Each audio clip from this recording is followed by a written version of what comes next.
Continuando con las cápsulas del capítulo 4, HDL aparece en esta cápsula la descripción de máquinas de estado finito. Ya, las máquinas de estado finito, como sabemos, consisten básicamente tres elementos que son la lógica para la obtención del siguiente estado, este circuito combinacional que está acá, eh, el registro de estado, que vendría siendo la cantidad de flip-flops K, en este caso, que se requieren para los estados, y la lógica de salida, que es otro circuito combinacional que, como se puede ver aquí, esto sería una máquina de Moore, ¿ya? El circuito combinacional de salida no depende de la entrada.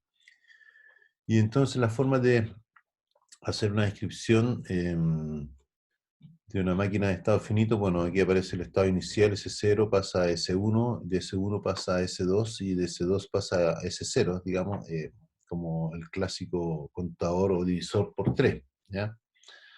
Y entonces, ¿cómo llevamos esta máquina de estado finito a un código en HDL, en Verilog? Aparece que tiene dos entradas y una salida. Las entradas son el clock, una máquina de estado finito siempre va funcionando y cambiando de estado de acuerdo a la velocidad del reloj del sistema, es síncrono. Y un reset. Ya el reset ya saben que conduce al estado S0 y la salida Q. ¿Ya? Entonces, eso está representado acá en ese circuito, en ese sistema de máquina de estado finito. Y entonces, por ejemplo, tenemos la variable de dos estados, ¿ya? Porque para representar los estados S0, S1 y S2 son dos bits, 0 y 1.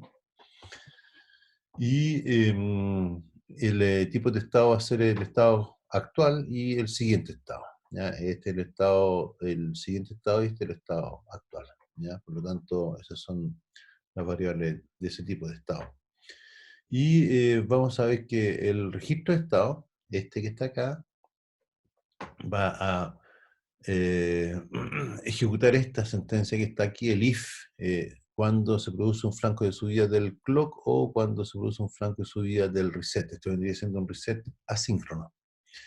Por lo tanto, si hay un reset, en caso de tiene que ejecutar esta sentencia, tiene que saber si entró por reset. Si es así, entonces se va al estado C0, dense cuenta que este es sin bloqueo, y caso contrario se actualiza el estado actual al siguiente estado. Es decir, esto pasa a los flip-flops, ¿ya? Con el flanco subido al reloj porque no hubo un reset. La lógica del siguiente estado vendría siendo este circuito combinacional de acá. Sencillamente, recuerden esta máquina de estado finito. De S0 pasa a S1, el siguiente estado. Si está en S1 pasa a S2, el siguiente estado. Y de S2 pasa a S0. ¿Ya? Y como default siempre tiene que estar, bueno, se asume que es S0. ¿Ya? Este sería el case para las combinaciones del estado. ¿Ya? Solo hay tres estados en esta máquina. No está S4, pero por error podría ocurrir. Y la salida dice que, bueno, va a estar en 1, sí que está en el estado 0. Ya va a ir contando en este contador de divisor por 3. Va a ir señalizando en el estado S0 cada vez que pasa por ahí. ¿Ya? Por lo tanto, si esto está en el estado C0, va a señalizarlo. Otro ejemplo en donde se tiene una entrada, en este caso, en el caso anterior, la entrada era el reloj y el reset, por así decirlo, que de cualquier circuito combinacional. Aquí aparece una entrada A, adicional al reloj y al reseteo, y con una salida Q, en el cual, bueno, se definen los mismos estados. Esta es la máquina de estado finito, de S0 se queda en S0 mientras no A sea 0, cuando A es 1 y la salida es 0. ¿Ya? Este es el estado inicial cuando se resetea. Que es lo que se dice aquí, es decir, si en el estado del registro, si si un flanco subido del reloj o del reset, entonces si hay reset, se queda en el estado C0, ¿no? En caso contrario, va al siguiente estado. ¿Y cuál es el siguiente estado? Bueno, el siguiente estado va a estar dado por A. Es decir, si es A es 1, si A es 1, se queda, perdón, si estoy en S0. Si A es 0, si A es 1, voy a S1. Si A es 1, voy a S1. En caso contrario, me quedo en S0 porque este es A0. Si estoy en el estado S1, bueno, voy a S2 de cualquier forma, independiente del valor de A. Y si estoy en el estado S2, si recibo un 1 me quedo en S2 y en caso contrario voy a S0. ¿Ya? Por lo tanto, si A es 1, entonces me quedo en S2 y en caso contrario voy a S0. Por default, como siempre tiene que estar, se coloca el estado S0 que es el de reset. Y la salida va a estar dado por, si estoy en el estado S2, recuerden que es una máquina, bueno, aquí está definida la salida por el estado, una máquina de Moore, entonces eso es lo que señaliza. Si estoy en el estado S2, entonces Q va a estar en 1.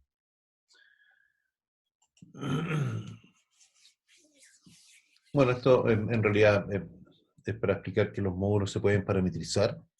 Aquí, por ejemplo, se indica que un módulo 2 a 1, por ejemplo, que es un MUX2, ¿no? Yo con este gato puedo aquí indicar el parámetro, el nombre del parámetro y el valor, ¿ya? Es decir, indicar que esto va a ser un MUX de 8 bits, ¿ya? La entrada va a tener un ancho de 8 menos 1, 7 hasta 0, y por lo tanto de 0 y de 1 van a tener 8 bits de ancho, o el valor que yo coloque aquí, 10, 12, lo que sea, ¿ya? El selector sigue siendo el mismo, porque o elige la puerta 0 o elige la puerta 1 para dejar pasar la data 0 o la data 1, pero la salida también es parametrizada, ya con este valor que está acá. Es decir, si pasan 8 bits por D0, van a llegar 8 bits a Y, ¿no? Por lo tanto, es interesante que en esta asignación, bueno, el ancho de la cantidad de bits, digamos, va a estar dado por el parámetro que yo indico de esta forma. Por default, si no coloco nada, se asume 8 bits. ¿Ya? Eso es interesante, digamos. O sea, se asume que un byte siempre que entra a un multiplexor. En cambio, si uso el signo gato aquí para indicar un valor diferente al 8, entonces digo que son 12 bits y entonces, bueno, asumo que este va a ser un multiplexor que va a trabajar con 12 bits.